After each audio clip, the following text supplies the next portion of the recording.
de la Universidad de Antioquia.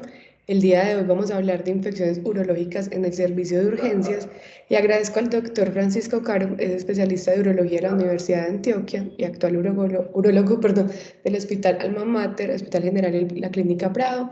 El día de hoy no pudo asistir porque justo tenía la reunión de urología, del servicio de urología hasta ahora. Entonces la idea es que hablemos de las infecciones en urología que se presentan en el servicio de urgencias y que requieren un manejo específico rápido. Hablaremos de pielonefritis enfisematosa, absceso renal, gangrena de Fournier, orquiepididimitis y prostatitis bacteriana. Esta diapositiva la traigo para que recordemos un poco de la anatomía. Sabemos que hasta acá aproximadamente para hombres y para mujeres es igual. Cada riñón tiene una glándula suprarrenal en el polo superior. Ambos órganos, tanto el riñón como la glándula suprarrenal, están en la fase agerota que es perirrenal. Los riñones se encuentran a lo largo de los bordes del músculo del psoas, pues, y por posición del hígado encontramos el derecho más abajo que el izquierdo. Cada riñón está conformado por corteza externa, por médula, por cálices, por pelvis y cada uno está irrigado por la arteria renal, rama de la aorta. El uréter de los adultos mide aproximadamente 30 centímetros y lleva la orina a la vejiga. Esta última es un depósito de orina que es un órgano muscular hueco que almacena aproximadamente entre 400 y 500 mililitros y tiene un espesor en la pared de 3 a 5 milímetros. Esto se puede disminuir si la vejiga está dilatada.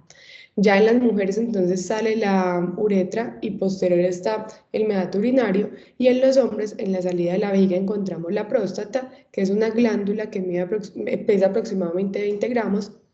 Cada cordón espermático contiene el conducto deferente, la arteria espermática interna y externa, la arteria del conducto deferente, el plexo venoso pampiniforme, los vasos linfáticos y los nervios. Ay, esperen un momento acá. Entonces empecemos con pielonefritis enfisematosa. Antes se considera que pielonefritis enfisematosa solo era el gas alrededor del parénquima renal, pero autores como Juan y Sen enfatizaron que esto que se debe considerar también la presencia de gas inclusive en el sistema colector. La pielonefritis enfisematosa es una verdadera urgencia urológica, se caracteriza por infección del parénquima y la región perirrenal que se da de forma aguda, que es necrosante y que es causada por uropatógenos formadores de gas. Lo anterior es una enfermedad pues, que amenaza la vida, que se puede presentar con complicaciones sépticas y que tiene una alta mortalidad. Cuando solo vemos pues, infección con gas en la vejiga llamamos cistitis enfisematosa, la pelvis renal pielitis enfisematosa y ahora pues lo que vamos a hablar hoy, intrarrenal y perirrenal, la pielonefritis enfisematosa. Antes se consideraba que la mortalidad de esta enfermedad era del 48 al 78%. Ahora, al emplear algunos algoritmos de manejo, y al hacer manejos derivativos menos agresivos se reporta una mortalidad del 21%. A pesar de esto, cuando la enfermedad se acompaña de necrosis, trombosis intravascular o formación de microabscesos, la mortalidad es mayor del 70%.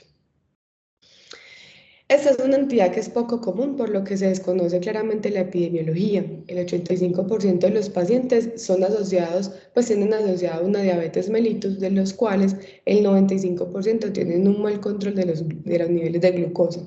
Se cree que esto es por inhibición de la función leucocitaria que disminuye la respuesta ante las infecciones. También puede asociarse a obstrucción de vías urinarias o por patologías anatómicas, funcionales o por algo que impida el flujo urinario adecuado. Se cree que el riesgo de presentar pielonefritis enfisematosa por una obstrucción es del 25 al 40%. La relación de hombres-mujeres es 6:1, es más común en mujeres, la edad promedio es de 55 años, el 67% de los pacientes van a comprometer solamente el riñón izquierdo y 5 a 6% puede ser bilateral. La fisiopatología de esta enfermedad no es clara. Hay muchas teorías que dan como resultado final una producción de gas en el parénquima renal que puede ser focal, difuso o localizarse solamente en el sistema colector. Entonces tenemos pues como tres teorías que se han planteado, dos de ellas todavía muy dudosas. Entonces, la primera es que hay producción de gas, o introducción de gas a través de trauma, una fístula o un procedimiento invasivo, pero no todos los pacientes que presentan esto desarrollan la pielonefritis enfisematosa, por lo que todavía genera dudas.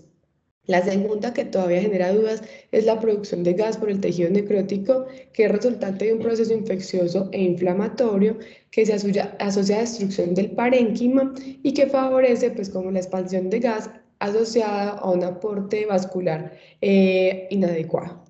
La que está más estudiada y que se ha aceptado más es la segunda. Nos habla de la fermentación de glucosa. Ellos postulan que en la médula renal, que es normalmente hipoxémica, sobre todo en pacientes diabéticos con daño renal, al disminuir la tensión de oxígeno se aumenta el metabolismo anaerobio de algunas bacterias formadoras de gas, como por ejemplo la E. coli, para producir lactato, dióxido de carbono e hidrógeno, y esto lo que hace es que aumenta el transporte de gas, aumenta la acumulación de esto en el tejido y da lo que podemos ver nosotros. Esto se asocia a niveles altos de azúcar, a microorganismos formadores de gas y alteración en la vasculatura. El 70-75% de las pielonefritis enfisematosas se dan por E. coli. Hay un estudio que trató de estudiar, pues de mirar qué diferencias habían entre las E. coli de los pacientes con pielonefritis enfisematosa versus las E. coli de los pacientes con pielonefritis sola, y encontró que en realidad no hay diferencias en los microorganismos. Lo que sí es importante son los factores propios del paciente, como son la diabetes, el pobre control glicémico y la obstrucción del tracto urinario. El 20 a 30% de los pacientes se da por Klebsiella pneumoniae, el 10% por próteos, y también se han encontrado Clostridium, Cryptococo, Candida y Pneumocystis jirovecii, sobre todo en los pacientes con inmunodeficiencias. Esta es una revisión sistemática, se publicó en la revista de Urología y Nefrología Internacional en el 2022, contaron con 1.146 pacientes entre los años 1980 y 2020, y ellos buscaron estudios con datos demográficos, presentación clínica, factores de riesgo, resultados de diagnóstico crítico, modalidad de tratamiento, resultados y mortalidad, con el objetivo de evaluar el impacto de factores de riesgo y opciones de tratamiento. Aquí podemos pues, ver todos los síntomas que ellos refirieron que se presentaban más. La piuria con 87%, la fiebre con 80%, el dolor en flanco o la sensibilidad de 63 a 74%, la taquicardia 65% y la disuria. Adicionalmente, en el libro de Campbell se encuentra, pues, o reportan una triada que es de fiebre, vómito y dolor en flanco, pero esta pues también se puede encontrar en los diagnósticos diferenciales como la urolitiasis y la apendicitis, por lo cual es muy sensible pero es poco específico. Aquí podemos ver como los estudios, la heterogeneidad que presentaban, los RR, y vemos que estos son los factores de riesgo más asociados a mortalidad: la confusión, el choque, la trombocitopenia, la nefrectomía de emergencia y la hiponatremia. Incluso la confusión y la hiponatremia se asocian a un aumento de 7 veces el riesgo de la mortalidad. Para el diagnóstico principal, lo que nosotros tenemos es la clínica y algunas imágenes. Entre esas imágenes podemos ver la radiografía, la ecografía y la resonancia. Reportan que en el 50% de los pacientes que tienen pielonefritis enfisematosa le haces una radiografía de abdomen, vas a encontrar gas en el parénquima, que se encuentra como sombras gaseosas sobre el riñón comprometido. Y este se puede diferenciar del gas intestinal por la forma de media luna que se hace sobre el polo superior. En la ecografía se pueden presentar focos hiperecogénicos y ecos de gran amplitud que son sugestivos de gas.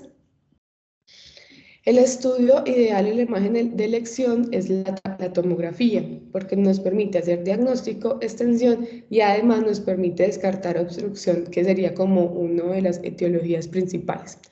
La presentación se da como con patrón gaseoso, acumulación de líquido, de burbujas por toda la inflamación que presenta.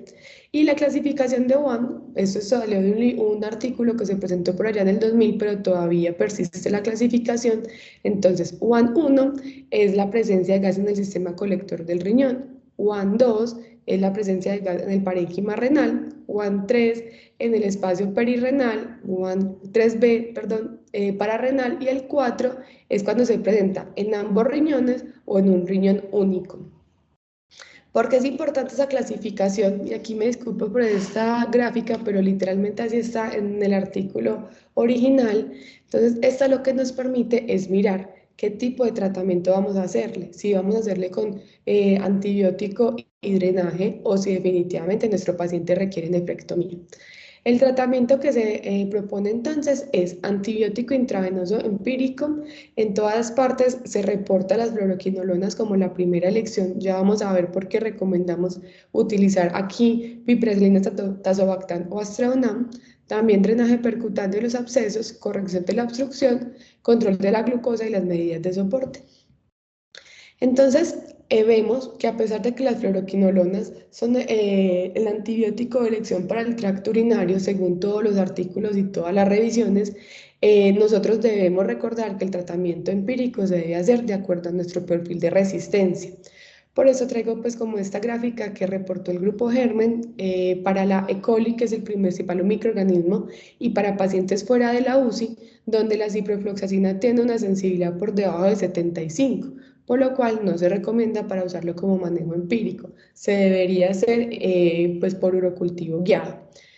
Entonces recordemos que aunque en todas partes vamos a encontrar esto, lo más importante es tratarlo como una infección urinaria, con piperacilina tazobactam, con Astreonam o con carbapenémicos si mi paciente tiene riesgo de EBLE.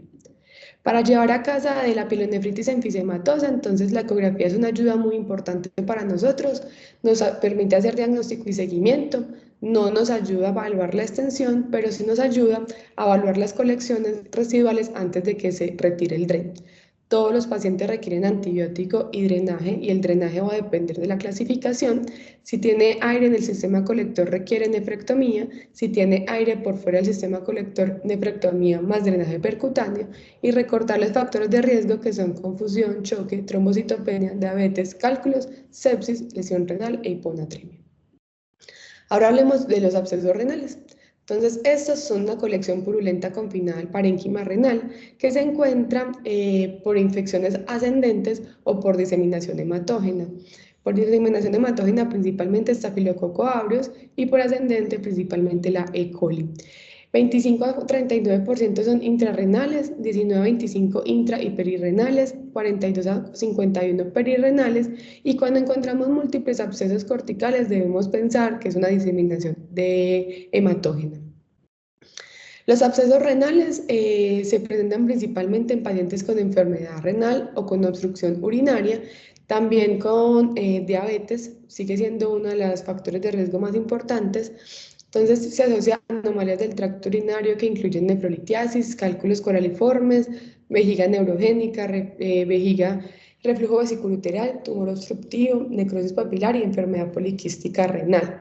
Y reportan que el 20-60% de los pacientes con abscesos perinéfricos tienen un cálculo renal asociado que hay que buscar.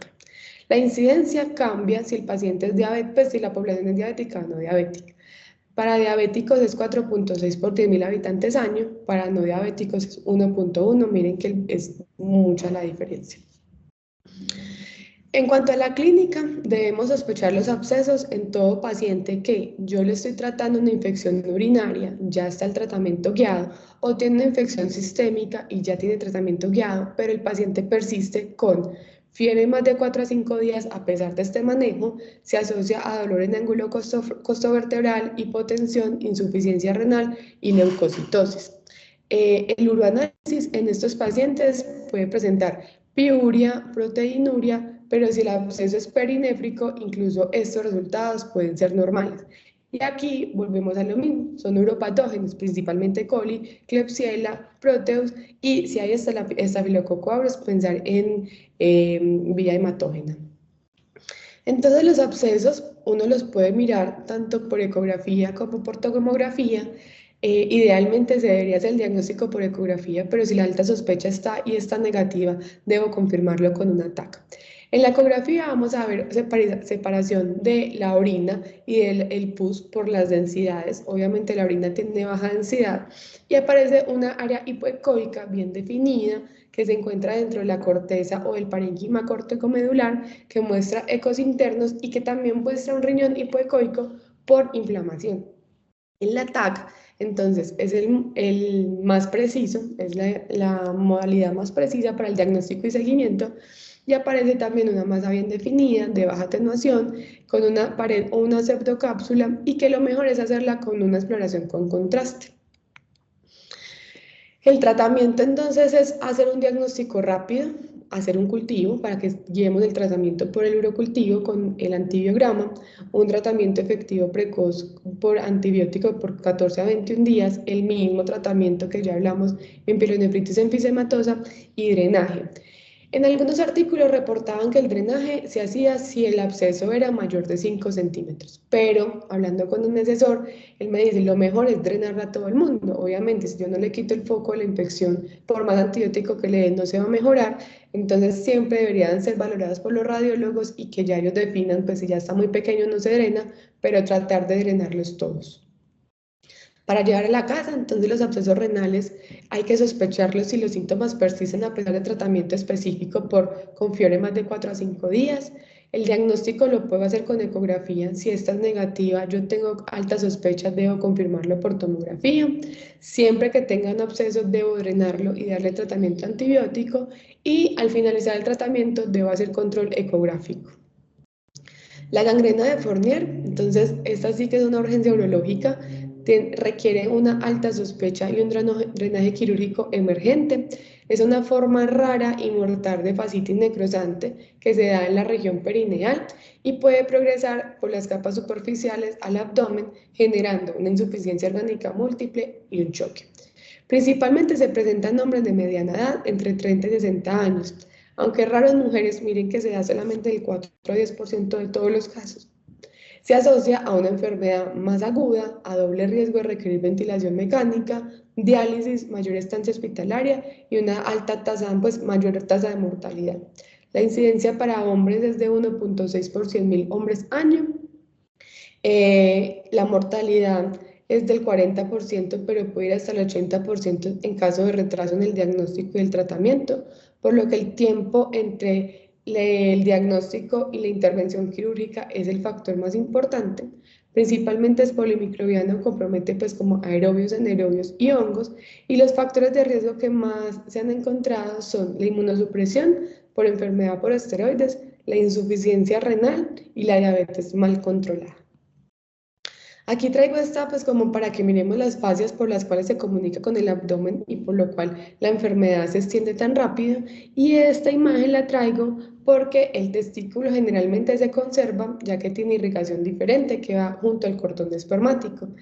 El testículo es una extensión del peritoneo, entonces la túnica vaginal es una extensión de la fascia transversalis, que es una extensión de las capas profundas, por ende el testículo está súper bien protegido, a menos de que la infección inicie en el testículo como tal, que pues claramente se va a alterar. Y hay que mirar también que el perineo está dividido en dos triángulos, entonces el anterior y posterior, el anterior el testículo, escroto y pene, y el posterior pues está toda la región perianal. Entonces eso también nos va a determinar la etiología, los microorganismos y el tratamiento que debemos hacer. ¿Cómo se forma la gangrena de Fournier? Entonces, lo primero es que esto es un proceso infeccioso sinérgico que involucra todo tipo de bacterias. Comienza con una agresión inicial que puede ser una infección urinaria, un absceso perineal, una celulitis, una manipulación quirúrgica, una foliculitis. Posteriormente, pues entran las bacterias. Esas bacterias empiezan a producir enzimas como colagenasas, endotoxinas, y aquí lo que hacen es que generan una endarteritis obliterante con microtrombosis de los vasos subcutáneos y le genera una gangrena isquémica de tejidos y propagación no controlada de la enfermedad. Está reportado que es un proceso infeccioso que se propaga tan rápido como una pulgada, 2.5 centímetros más o menos, cada hora. Inicialmente puede ser asintomática, como habíamos dicho. Los pacientes que se presentan con síntomas presentan dolor, edema, eritema. Esto puede comprometer el perineo y el escroto, los labios en las mujeres, pero se puede confundir con celulitis o con impétigo. Estos últimos tienden a ser más delimitados, mientras que la gangrena de Fournier es más es, pues se expande más rápido, genera ampollas y lo más importante es que se asocia a un dolor intenso desproporcionado ante los hallazgos clínicos que estamos viendo, que es lo que a mí me debe prender todas las alarmas. En un estudio encontraron que el 79% de los pacientes tenían edema escrotal, 61% taquicardia, 60% drenaje purulento, 54% crepitaciones y 41% fiebre. Los hallazgos tardíos ya son sepsis, shock, hipotensión, taquicardia, fiebre, pero idealmente nosotros deberíamos sospecharlo en estos estadios tempranos. Letargo y fiebre, sensibilidad al dolor genital con edema, ya después hay dolor intenso que aumenta con eritema, crepitación, que ya nos dice que hay mucho gas en el testículo, pues en la zona afectada, cambios en la piel y drenaje purulento con la gangrena. Estas son una patología que es demasiado impresionante, por así decirlo. Mire que se puede presentar con flictenas, con zonas necróticas, inflamación de todo el periné y van a llevar a cirugías con desbridamientos demasiado grandes, por lo cual pues aumenta la mortalidad. Deberíamos hacer un diagnóstico temprano para un manejo temprano. El diagnóstico es clínico, se puede acompañar de paraclínicos imágenes, pero no se debería hacer. Si ya tengo una sospecha, yo debería llamar al cirujano para que lo lleve a quirófano de forma emergente, pero para poder hacer el diagnóstico nos podemos acompañar de algunas escalas. Entre ellas está el LRNEC, que lo que nos dice es como qué tan probable es que la infección que mi paciente tiene es una fascitis necrosante. Entonces, si tiene un valor mayor o igual de 6, debemos hacerlo, pues manejarlo como una fascitis como tal. El FGSI es una herramienta que es de pronóstico en pacientes en los que ya se les hizo el diagnóstico de gangrena de Fournier, tiene una sensibilidad de 78% y una especificidad del 95%, y me llamó mucho la atención que esto lo que hace es que califica 9 parámetros clínicos y lo lleva de 0 a 4. Cuando hay una puntuación mayor de 10.5 indica una probabilidad de muerte incluso del 96%. Esta imagen la traigo porque muchas veces somos dados a hacer imágenes e idealmente este paciente no requiere una imagen. Podríamos hacer una ecografía, que es una herramienta muy útil para nosotros, pero si nosotros llevamos una tomografía a un paciente en el que encontramos tanto gas, pues claramente la clínica ya hace mucho rato nos tuvo que haber avisado que tenía una gangrena de Fournier y en vez de estar en el tomógrafo, el paciente debería estar en el quirófano. Entonces, en la ecografía, que sí es una herramienta muy importante para nosotros, podemos encontrar gas subcutáneo o enfisema de los tejidos blandos. Se puede incluso ver el gas antes de sentir los crépitos y encontrar gas en el escroto es un signo patognomónico de gangrena de Fournier. Podemos ver unos adoquines, que son glóbulos de grasa subcutánea rodeados de líquido por la inflamación que hay, globo de nieve, apariencia arremolinada de material subcutáneo heterogéneo y sombras. Hola, allá, listo. Perdón, y sombra sucia, que es como una apariencia borrosa del tejido subcutáneo por todo el gas y los focos hipoecoicos que podemos encontrar. En la radiografía pues se encontraría gas, pero recuerden, el paciente no debe estar en ninguna imagen, debe estar en quirófano. El tratamiento entonces debemos manejarlo para gram positivos, gram negativos anaerobios. Nos recomiendan carbapenémicos si nuestro paciente tiene riesgo de BLEM, sino piperacina tazobactam, que es un tratamiento efectivo para gram negativos y antiseudomonas, clindamicina para gram positivos y anaerobios, y en caso tal de que nuestro paciente tenga factores de riesgo para un estafilococo aureus, meticilino resistente, vancomicina, si tiene insuficiencia renal, linezolid. Pero recuerden, lo más importante es la exploración quirúrgica y desbridamiento emergente. Para llevar a casa, entonces, eso es una verdadera urgencia urológica, la mortalidad es más del 80%, el diagnóstico es clínico, las imágenes no pueden retrasar el ingreso a quirófano, se debe sospechar ante cualquier dolor desproporcionado y el tiempo es el factor pronóstico más importante. Siempre hay que pensar en tratamiento antibiótico para gram positivo y gram negativo anaerobio, pero esto no debe retrasar el manejo quirúrgico. La arquiepididimitis, entonces, es una inflamación de las estructuras que están dentro del escroto. Si se compromete el epididimo es epididimitis y si compromete el testículo es orquiepididimitis. El diagnóstico diferencial más importante es la torsión testicular y la orquiepididimitis es generalmente causada por inmigración de patógenos desde la uretra o la vejiga que se logran identificar en el 90% de los pacientes. El epididimo en el examen físico normalmente se encuentra en la cara posterolateral del testículo, normalmente es suave y se siente como un lóbulo de la oreja, pero al enfrentarse con epididimitis entonces es doloroso y se encuentra el signo de PREM, que es acuesto al paciente en posición de cúbito, elevo el escroto y mejora el dolor. Se acompaña de dolor, edema escrotal, también puede haber dolor abdominal, náuseas o vómito. Y para diferenciarlo pues, de la torsión testicular, este se asocia a síntomas urinarios, la torsión no lo debería hacer. La orquitis es muy raro encontrarlo de forma aislada, si se encuentra aislado, generalmente es viral por Coxsackie, Epstein-Barr o varicela y también puede ser por paperas, que es un compromiso unilateral. Si es a los 9 días más o menos, ya se puede comprometer de forma bilateral. Y si hay compromiso bacteriano, definitivamente van a comprometer las dos cosas y se da la orquiepididimitis. Aquí traigo esto porque la ecografía es una herramienta muy importante para nosotros en urgencias y al usarla podemos hacer pues como los diferentes diagnósticos diferenciales. En la torsión testicular hay ausencia o disminución del flujo, en cambio en la epididimitis hay aumento de este, en la torsión hay unos signos del remolino, del caracol o del espiral, en la epididimitis podemos ver hidrocelis reactivo, también agrandamiento del epididimo y aumento pues del flujo de este. ¿Cómo es el tratamiento? Entonces, si uno va y mira las guías y pues, los artículos de todo, dividen a la población entre menos de 14 años y ahí pensar en bacteriano, entre 14 a 35 años pensar en ITS, más de 35 pensar otra vez en bacteriano por la hiperplasia prostática benigna. Hablando con el asesor, él me dice, este número de 35 deberíamos cambiarlo a 50, pero en realidad nosotros debemos mirar es cuáles son los factores de riesgo de mi paciente, porque puede que haya un adulto joven que ya inició vida sexual activa, pero sin riesgo, y que tenga una estrechez ureteral y que tenga más factor de riesgo para bacteriana que para ITS. Entonces yo debo individualizar a mi paciente. Si mi sospecha es una ITS, debo poner ceftriaxona más doxiciclina, y si mi sospecha es una bacteriana, nuevamente la levofloxacina pues es la ideal porque penetra muy bien al testículo y a la próstata, pero ya sabemos nuestras resistencias.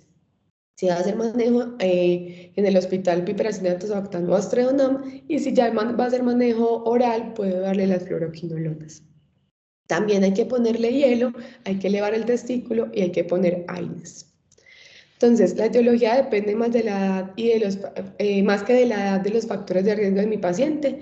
La bacteriana se da principalmente por extensión de una infección urinaria. El principal diagnóstico diferencia la torsión testicular, pero esa no presenta síntomas urinarios y el antibiótico, el tratamiento depende de lo que yo sospecho. Por último, la prostatitis bacteriana. Entonces, la prevalencia de esta es 16% en Estados Unidos y 11,5% en Canadá. Solo 5 a 10% tienen diagnóstico microbiológico. Generalmente se asocia a uropatógenos. Entonces, como siempre, E. coli, protozoos, Klebsiella. Y aquí las pseudomonas son muy importantes y hay que sospecharlas después de un procedimiento quirúrgico. También en inmunosuprimidos se puede dar por Mycoplasma tuberculoso, por cándida o por histoplasma. El diagnóstico de esta enfermedad siempre ha sido como un reto, entonces hicieron un consenso y crearon esta clasificación que nos la divide en 4. La 1 y la 2 son bacterianas, la 1 aguda, la 2 crónica, la 3 es una no bacteriana, entonces 3A es con inflamación, 3B es sin inflamación y la 4 es una prostatitis asintomática inflamatoria. La aguda, entonces, se da más en pacientes entre 20 y 40 años, otro pico de presentaciones a los 60 años. Los factores de riesgo son relaciones sexuales, fimosis, sonda permanente, instrumentación y biopsia. Se presenta con fiebre, dolor perineal, síntomas urinarios. Se debe hacer tacto y encontramos una próstata caliente, sensible y con edema, pero no debemos realizar masaje porque está asociado a bacteremia. También reportan como tomar PSA en urgencias. El 60% de los pacientes van a tenerla elevada, pero esto no nos va a cambiar ni el diagnóstico ni el tratamiento, por lo cual es literalmente emplear dinero que no se requiere y que no nos va a cambiar nada. En caso de que usted la haga y le salga positiva, usted debe hacer un seguimiento para mirar si el paciente se elevó por la prostatitis o está enmascarado en cáncer. Y la crónica pues se define como una infección recurrente del tracto urinario, se da por el mismo microorganismo, síntomas más de 3 meses, con periodos asintomáticos y se hace la prueba del vaso que son tomar 2 urocultivos, uno antes y otro después del masaje prostático para hacer masaje y que salga la bacteria y pues ahí pues comparar los urocultivos. Vamos entonces a hablar como del tratamiento de la bacteriana aguda, que es la que nos compete a nosotros en urgencias principalmente, y aquí se recomienda hacer tratamiento guiado por cultivo, pero el tratamiento empírico salva vidas de pacientes con prostatitis bacteriana aguda, por lo cual siempre hay que pensar que es un gram negativo, se debe poner piptazo o carbapendémico si mi paciente tiene riesgo de BLE, o si es oral, ciprofloxacino o levofloxacina por 14 a 21 días.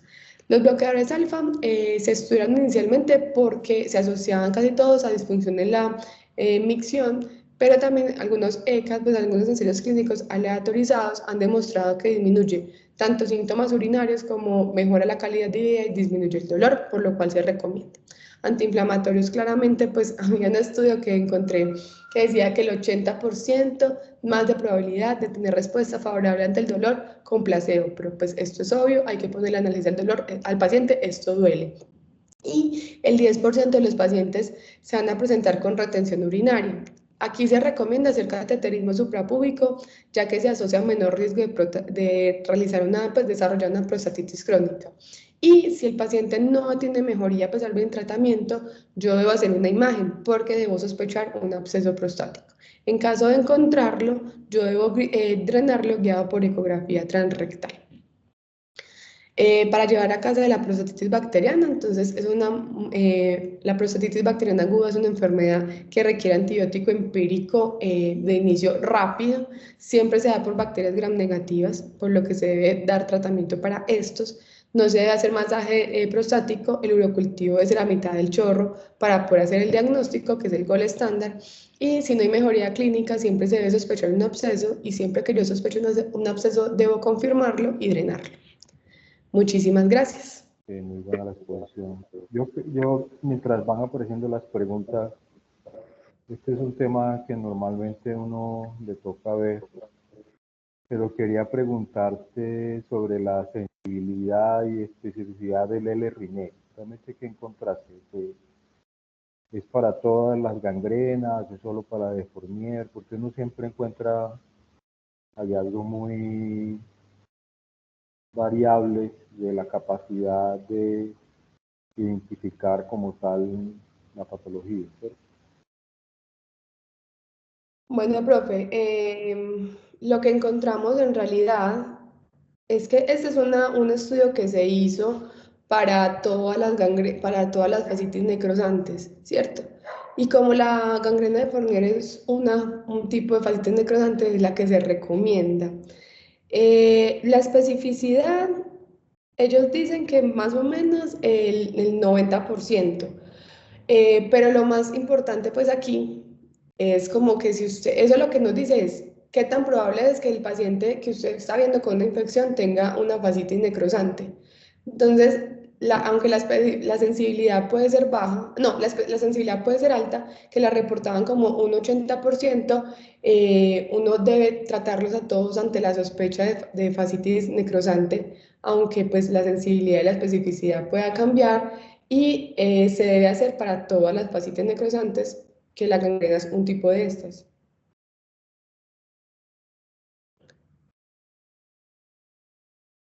Entiendo. Aún así hay un porcentaje no despreciable de pacientes que se pasarían, ¿cierto? Sí, Aunque señor. vamos a darle la palabra al profe Juan Manuel y luego al profe Juan y seguimos con la discusión. Bueno. Eh, Valentina, muchas gracias. Me gustó mucho la presentación. ¿Cómo, profe? Me gustó mucho la presentación. Muchas Me parece gracias. ordenada, pero yo estoy de acuerdo con el profe Barros con respecto al L-RINEC, que es una herramienta que es muy deficiente De hecho, creo que la sensibilidad es muy baja, pero es más específica. O sea, el asunto es que cuando ya el L-Rinec da positivo, da más de 6, uno ya tiene la alta sospecha de que el paciente tiene una fascitis necrosante y si no, no hizo el ejercicio clínico bien. Wow, Entonces, sí.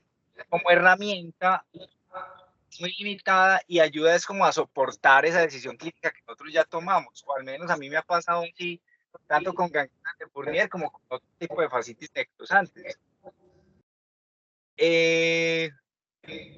Respecto a la ecografía, yo sí tienen que la ecografía es una herramienta pésima para la fascitis necrosante, que no deberíamos confiar en la ecografía para esto, porque realmente son artefactos que a veces no sabemos interpretar. Sí. Cuando hacemos ecografía, por lo general ya la clínica nos está diciendo algo, o tiene ampollas, o tiene quimos, o tiene algo que nos llevó.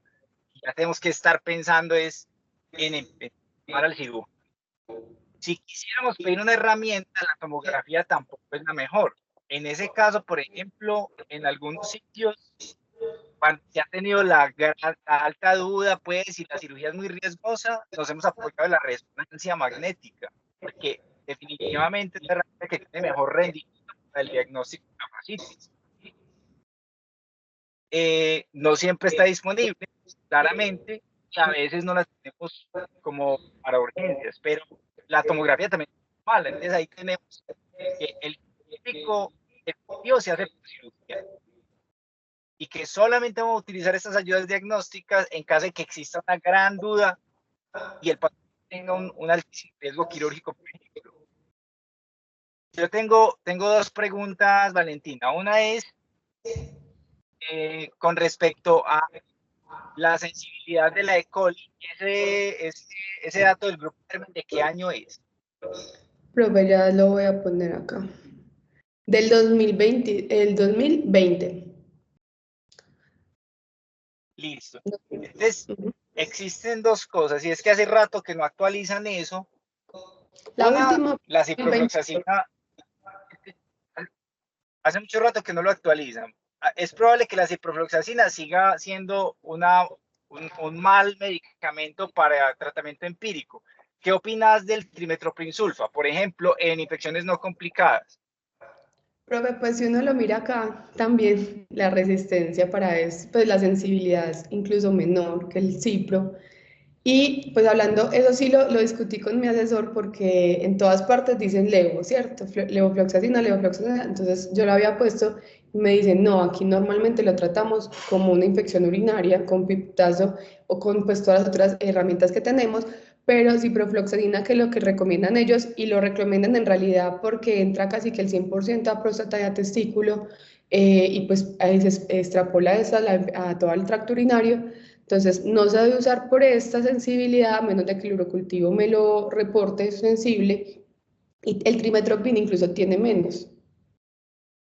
Sí, pero yo creo que también en algunos sitios esa sensibilidad ha cambiado. Yo creo que tenemos datos, estamos trabajando con una foto del pasado.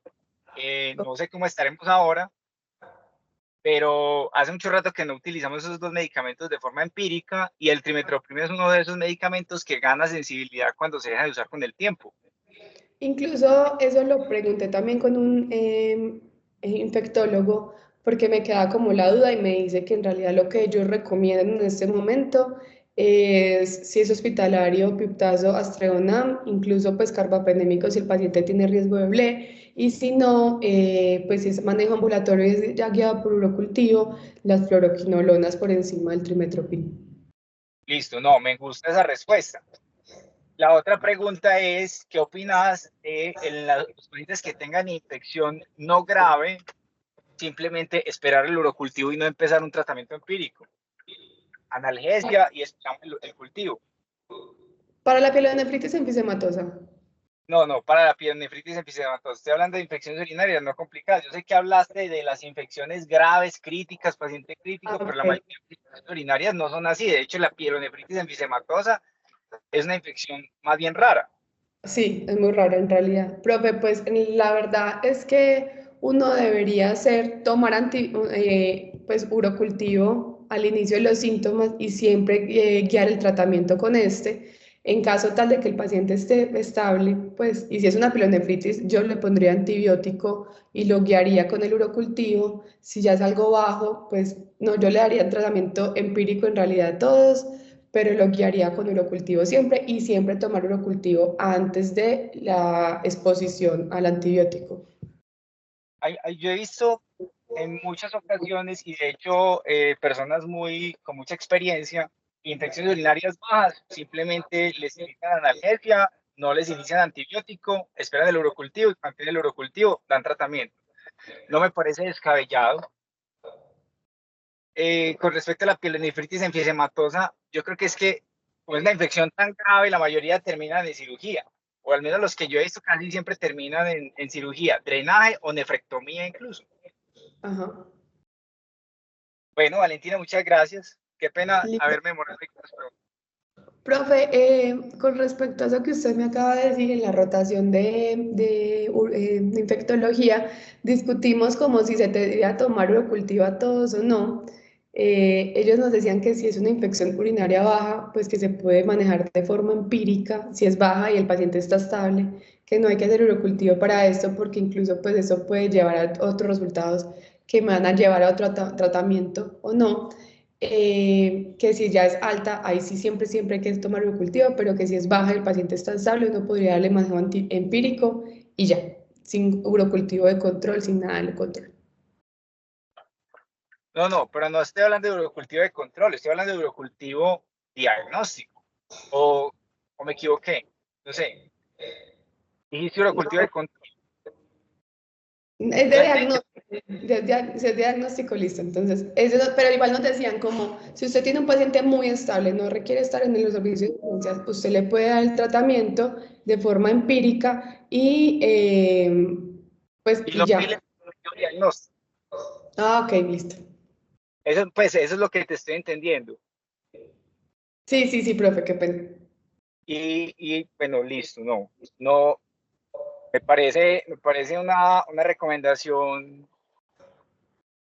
pues, me sorprende un poquito, pero bueno, leeremos más al respecto y posiblemente aprendemos más. Muchas gracias, Valentina. A usted, profe.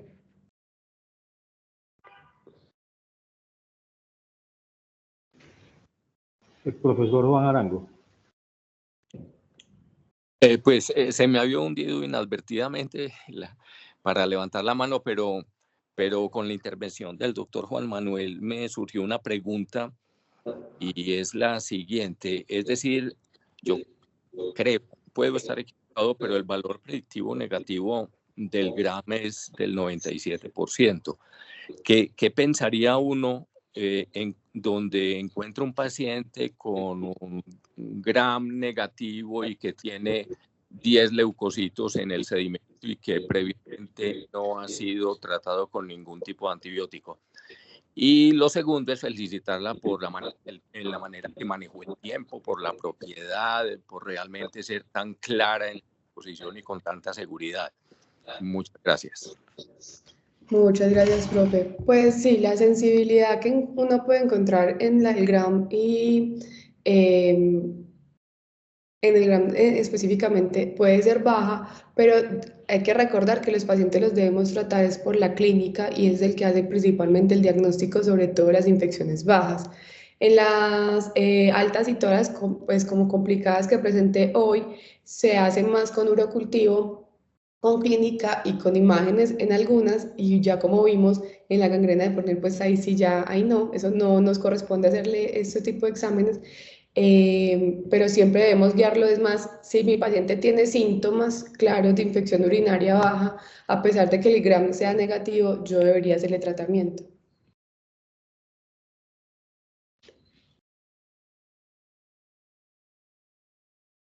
No me quedó muy claro, la verdad no me quedó muy claro. Yo estoy hablando obviamente a un paciente que se le tomó un uroanálisis fue porque tiene sospecha y clínica de que pudiera eventualmente tener una infección urinaria. Yo no estoy hablando de un paciente que de manera así al azar se le tomó un uroanálisis que mostró GRAM sin bacterias, pero mostró 15 leucocitos. Es decir, yo estoy hablando del paciente con síntomas.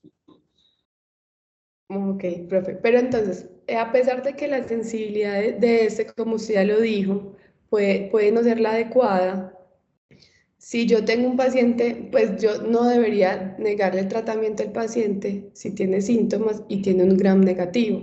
Pues un gram que no mostró ser lo suficientemente alterado. Pues fue lo que habíamos discutido nosotros en la rotación de infectología. Si el paciente tiene síntomas, a pesar de que salga negativo, yo debo tratarlo. Listo, mil gracias.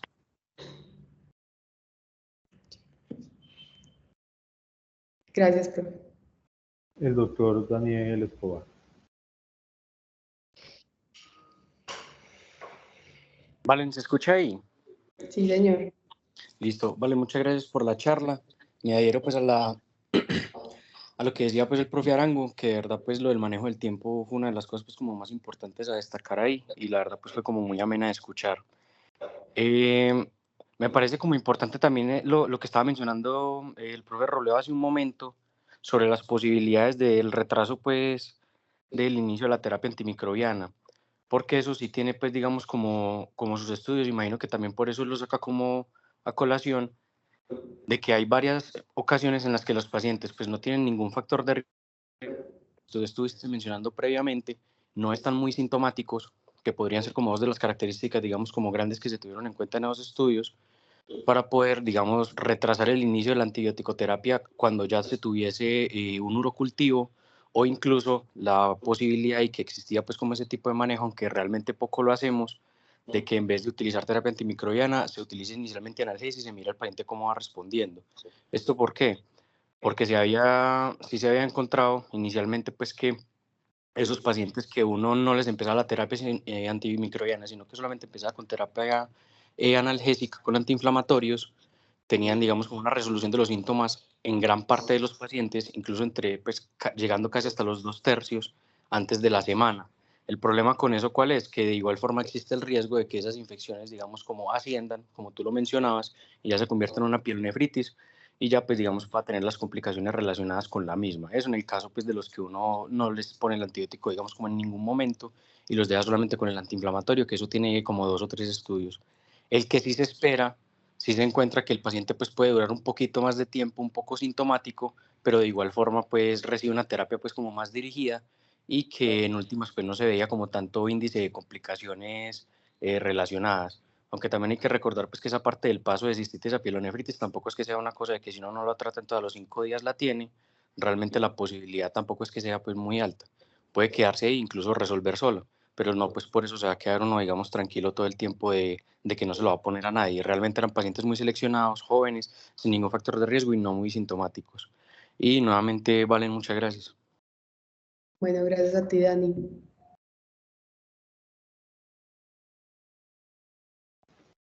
Vale, no veo más manos ahí levantadas. Pero hay unas preguntas, entonces dicen que ¿cuánto tiempo de antibiótico en prostatitis aguda?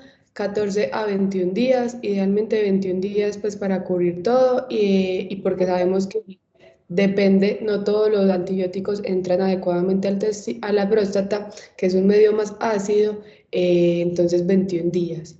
La otra pregunta, en prostatitis aguda bacteriana, bueno, fue lo mismo, 10 a 14 días no,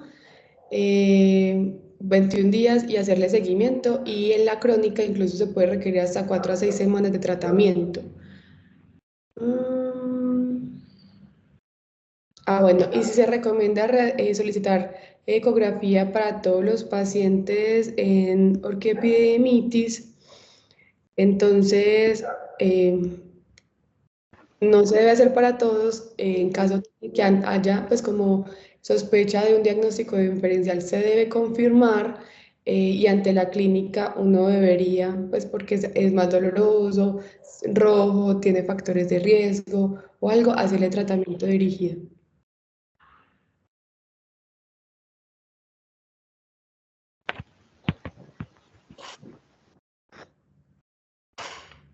Bueno, muy bien.